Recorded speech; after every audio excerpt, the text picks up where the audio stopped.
बाब हमारे साथ ही मौजूद रहेगा। डी चौक का भी रुख करेंगे, लेकिन उससे पहले अपने नाजरीन को अहम खबर देंगे। चेयरमैन तहरीक इंसाफ इमरान खान ने फैसल वावडा को पार्टी से निकाल दिया है। अहम अपडेट आपको दे रहे हैं। फैसल वावडा की तरफ से शो कॉज नोटिस का जवाब ना देने पर उन्हें पार्टी से निकाला गया।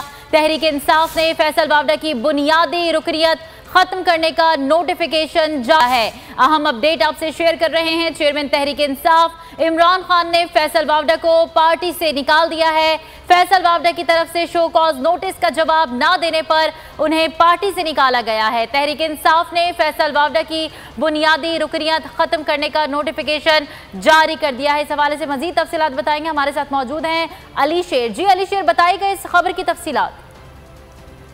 जी बिल्कुल, चेयरमैन तहरीक इंसाफ इमरान खान की हिदायत पर फैसल वावडा को पार्टी से निकाल दिया गया है।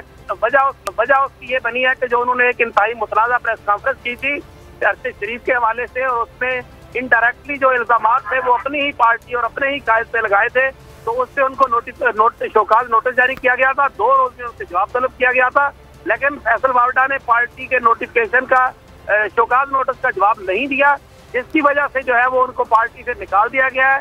जो ही नोटिफिकेशन का जवाब देने का वक्त गुजरा है, तो उसके बाद पार्टी की तरफ से एक नोटिफिकेशन जारी करके उनकी बुनियादी रुकनियत खत्म कर दी गई है, और अब फैसल वावडा जो है वो पाकिस्तान तहरीक इंसाफ के रुकन नहीं रहे हैं।